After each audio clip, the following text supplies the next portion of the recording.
बच्चों आज हम आप लोगों को समझाएंगे अगली व्यक्ति जो कि है चतुर्थी। ठीक है, कल हमने आप लोगों को तृतीय व्यक्ति समझाई थी, उसका चिन्ह बताया था, उसके नियम बताए थे और उसी के अनुसार आपके वाक्य कंप्लीट करवाए थे हमने। उसी के आगे अगली व्यक्ति आएगी आपकी चतुर्थी व्यक्ति है जो कि है संप्रदान कारक। इसका चिन्ह है के लिए, शब्द रूप इसमें लगता है रामायण। ठीक है, देखिए इसे हम किस प्रकार से बनाते हैं।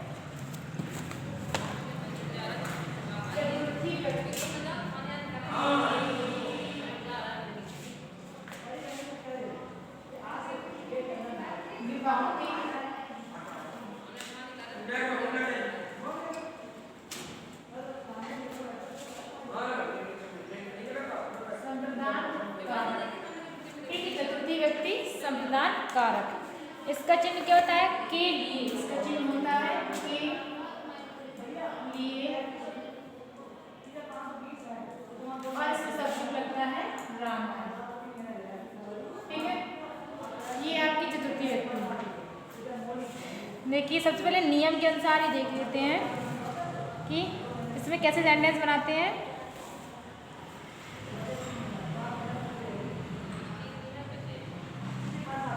इसका नियम होता है पहला कि जिससे कोई वस्तु दी जाती है या जिसके लिए कोई कार्य किया जाता है,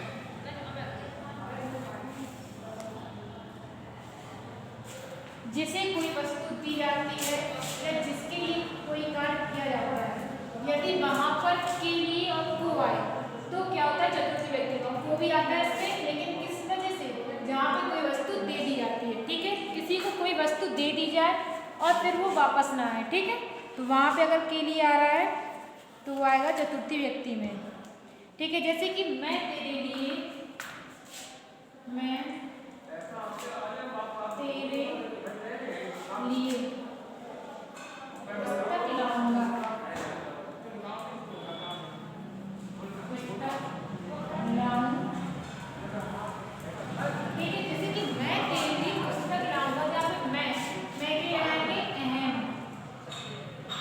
तेरे लिए पुस्तक लाऊंगा क्या ला रहा है? पुस्तक। किसके लिए? तेरे लिए। तो शब्द रूप इसमें किस में आएगा?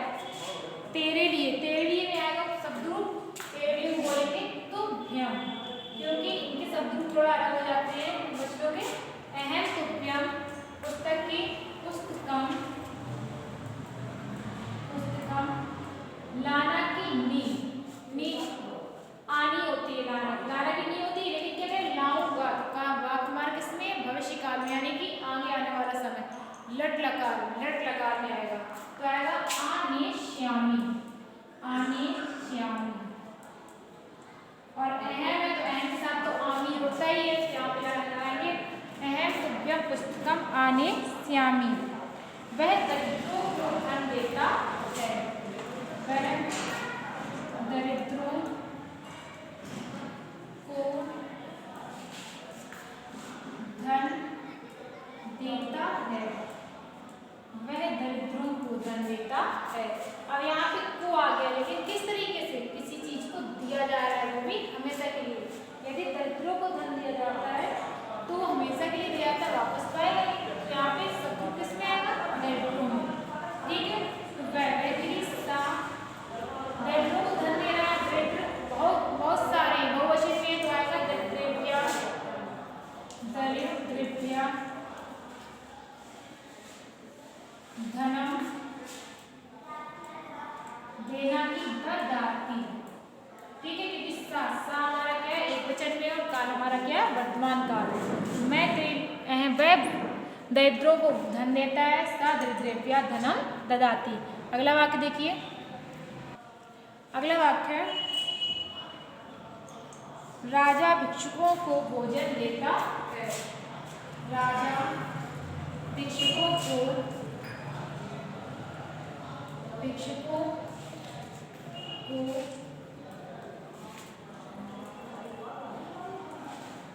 भोजन देता है। ठीक है, वह राजा भिक्षुकों को भोजन देता है। राजा की यहाँ पे मृका की राजा करेगी, अब भिक्षुकों को भोजन दे रहा है, ग्रुप आएगा भिक्षुकों में। भिक्षुकों की होती है, भिक्षुक होती है लेकिन बहुवचन, बहुत सारे चतुर्थी व्यक्ति का बहुवचन रहेगा। भिक्षुकेभ्यः भोजन की भोजनम। यहाँ पे राजा राजा क्या एक है तो एक वचन लगेगा। देना की दद होती है, ददाति। काल हमारा क्या है, वर्तमान काल।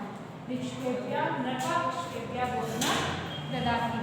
इसके बाद अगला है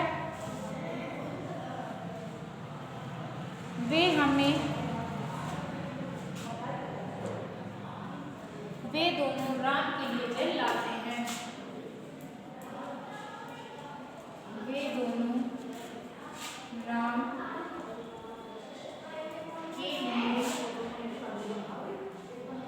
जल लाते हैं। वे दोनों क्या आएगी, तो के बाद वे दोनों तो राम के ला रहे हैं, राम में आएगा रामाय, तो रामाय जलम।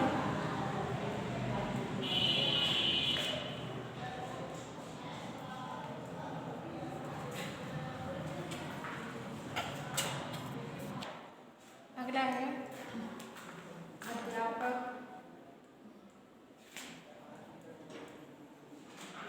अध्यापक राम को पुस्तक देता है। अध्यापक राम को पुस्तक देता है। यहाँ पे अध्यापक की अध्यापिका किसे दे रहा पुस्तक, राम को। यहाँ पे रामाय पुस्तक की पुस्तकम देना। देना की ददाति भी लगा देते हैं, यक्षति भी लगा देते हैं। यहाँ पे लगा देते हैं यक्षति। ठीक, यक्षनीज भी होता है देना, दधनीज भी होता है देना, तो यहाँ पे यक्षति लगाएंगे। जैसे मैं श्याम को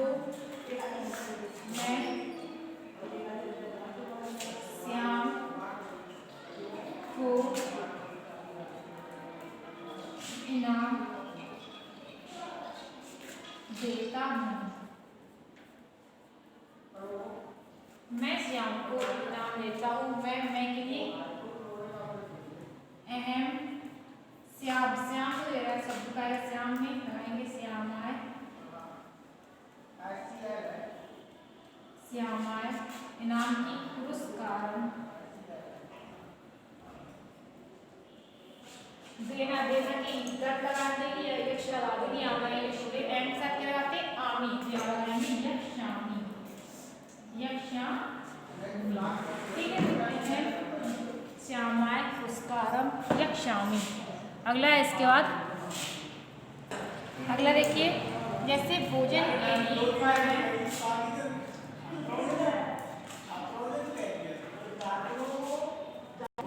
जैसे अगला वाक्य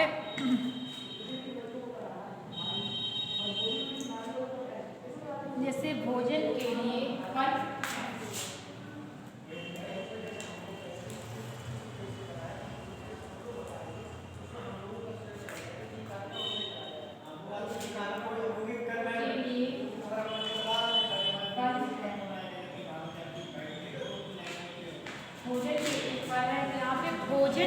फल है, शब्द रूप सीधे भोजन में ही आ जाएगा। जैसे कि भोजन लगा देंगे भोजनाय, फलम। अब यहाँ पे फल बहुत सारे शब्द रूप में क्या आएगा, है कि संति। भोजनाय फलम संति, बहुत सारे फल है, एक नहीं है। भोजनाय फलम संति। जैसे दीप प्रकाश के लिए होता है, जैसे धोबी दीप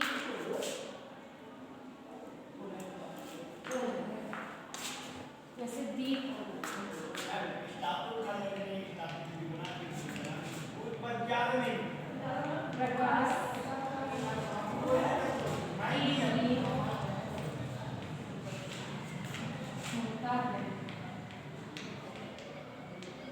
दीप प्रकाश के लिए होता है। यहाँ पे दीपा प्रकाश के लिए होता है, यहाँ पे दीप की दीपा प्रकाश के लिए होता है। शब्द प्रकाश में आएगा तो आ जाएगा प्रकाश होता है कि भवति, ठीक है। दीपा प्रकाशाय भवति, तीन प्रकाश के लिए होता है। अगला देखेंगे वाक्य, अगला देखेंगे जैसे यज्ञ के लिए लकड़ी लाओ, यज्ञ के लिए लकड़ी लाओ। तो आप सीधे हो जाएगा, तो आप सीधे लगाएंगे यदि की होती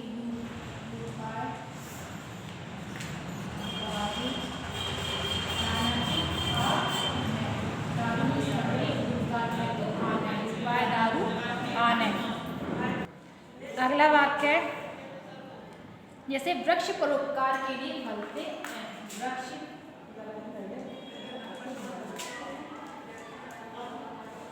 परोपकार के लिए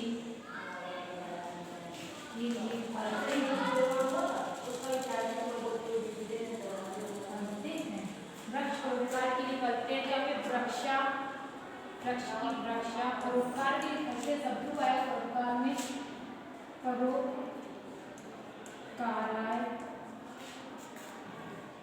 अब फलते हैं तो फलते के लिए क्या लगाएंगे, फलते के लिए लगाएंगे फलानी, फलानी।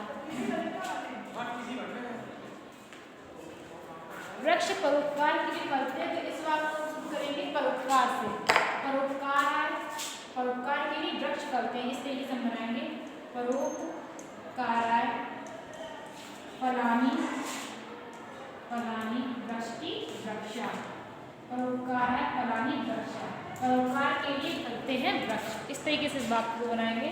अगला देखिए,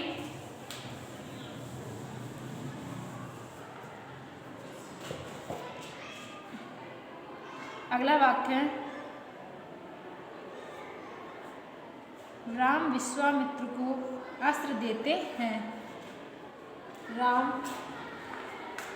विश्वामित्र राम को अस्त्र देते हैं, विश्वामित्र राम को अस्त्र देते हैं।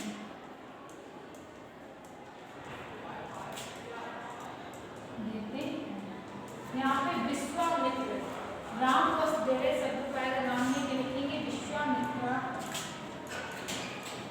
विश्वामित्र रामाय अस्त्रम देना की ददाति, ददाति, ठीक है। सुख के लिए प्रयत्न करो, सुख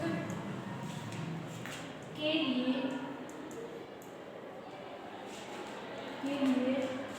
प्रयत्न करो, प्रयत्न करो, ठीक है। सुख के लिए प्रयत्न करो तो शब्द रूप यहाँ किस में लगेगा, सुख में, क्योंकि सुख में ही आ रहा है शब्द रूप हमारा। सुखाय लगाएंगे, सुखाय प्रयत्न करो, प्रयत्न करोगी, ठीक है। ये दो है वाक्य चतुर्थी व्यक्ति के चिन्ह से मान लीजिए इन्हें, ठीक है। अब इसमें एक नियम होता है कि जिससे कोई वस्तु दी जाए, जैसे कि अभी हमने बताया राम विश्वामित्र राम को अस्त्र दे रहे हैं, राम विश्वामित्र को जब अस्त्र दे रहे हैं, सॉरी विश्वामित्र जी राम को अस्त्र दे रहे हैं तो वो हमेशा के लिए दे रहे हैं, कोई थोड़े समय के लिए दे नहीं रहे हैं, ठीक है। जहाँ पे कोई वस्तु हमेशा के लिए किसी को दे दी जाए और वापस आने की उम्मीद ना हो, वहाँ पे होती चतुर्थी व्यक्ति। लेकिन इसके अलावा यदि कोई वस्तु किसी को कुछ समय के लिए दी जाए और वापस आ जाए लौट के, तो उसमें होती षष्ठी व्यक्ति। देखिए दोनों में क्या अंतर होता है। जैसे ये लिखा था कि विश्वामित्र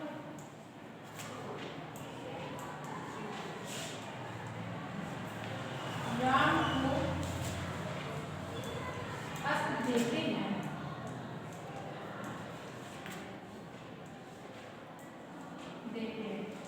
ये बात है। और जैसे कि मैं धोबी को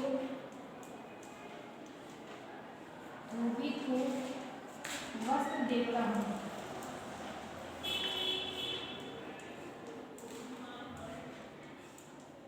ये दोनों बात देखने में बिल्कुल एक ऐसा है जैसे कि दोनों में शब्द रूप हमारा चिन्ह हमारा एक आ रहा है बात देने कही जाएगी, लेकिन दोनों में क्या अंतर है। एक हमारा होगा षष्ठी व्यक्ति, एक चतुर्थी व्यक्ति। वो कैसे कि विश्वामित्र जी जो अस्त्र दे रहे हैं वो हमेशा के लिए, मतलब जहाँ पर कोई वस्तु किसी को हमेशा के लिए दी जाए और वापस आने की उम्मीद ना हो, जैसे कि पहला वाला है कि विश्वामित्र जी राम को अस्त्र दे रहे हैं, तो यहाँ पे अस्त्र हमेशा के लिए दिया है, वापस नहीं आएंगे। तो ये बनेगा हमारा चतुर्थी व्यक्ति में विश्वामित्रम। तो इसमें सब रूप लगाएंगे रामायण, ठीक है, रामायण अस्त्रम ददाति, ठीक है। अब इसके बाद दूसरा वाक्य क्या, मैं धोबी को वस्त्र देता हूँ। क्या पे धोबी को जो वस्त्र दिए जा रहे हैं कुछ समय के लिए दिए जा रहे हैं, वापस आ जाएंगे, यानी कि देने वाले का अधिकार क्या समाप्त नहीं हुआ है वस्त्रों पर से। तो ये वाक्य बनेगा षष्ठी व्यक्ति में, ठीक। कैसे बनेगा, अहम धोबी क्योंकि रजक और षष्ठी व्यक्ति में सब कुछ लगता है रामस्य, लगाएंगे रजकस्य, रजकस्य वस्त्रम देना की ददामि, अहम के साथ दामी लगाएंगे। तो इस तरीके से बात बनाएंगे कि जहाँ पर कोई वस्तु किसी को दे दी जाए हमेशा के लिए और देने वाले का जो है अधिकार वो समाप्त हो जाए वस्तु पर से, वो वाक्य बनेगा चतुर्थी व्यक्ति में। लेकिन जो वस्तु जो वाक्य यानी कि और यदि किसी वाक्य में वस्तु कुछ समय के लिए किसी को दी जा रही है और जो दे रहा है उसका अधिकार पूर्णतः समाप्त नहीं हो रहा है, ठीक है, वो वाक्य बनेगा हमारा षष्ठी व्यक्ति में, ठीक है। तो ये इसका एक अंतर होता है, नोट होता है इसका, ठीक है, कि दोनों वाक्य क्योंकि देखने में एक जैसे लगते हैं, चिन्ह भी एक जैसे होते हैं, बात भी एक जैसी की जाती है, लेकिन सिर्फ अंतर इतना होता है कि उसमें अधिकारों का अंतर बताया जाता है कि वस्तु हमेशा के लिए दी जा रही है या कुछ समय के लिए, ठीक है। अगर कुछ समय के लिए दी जा रही है तो षष्ठी व्यक्ति में बनेगा, और यदि हमेशा के लिए दी जा रही है तो चतुर्थी व्यक्ति में बनाएंगे, ठीक है। चतुर्थी व्यक्ति में शब्द रूप लगता है रामायण और षष्ठी व्यक्ति में रामस्य, ठीक है। अब इसके बाद अगला नियम कर समझाएंगे।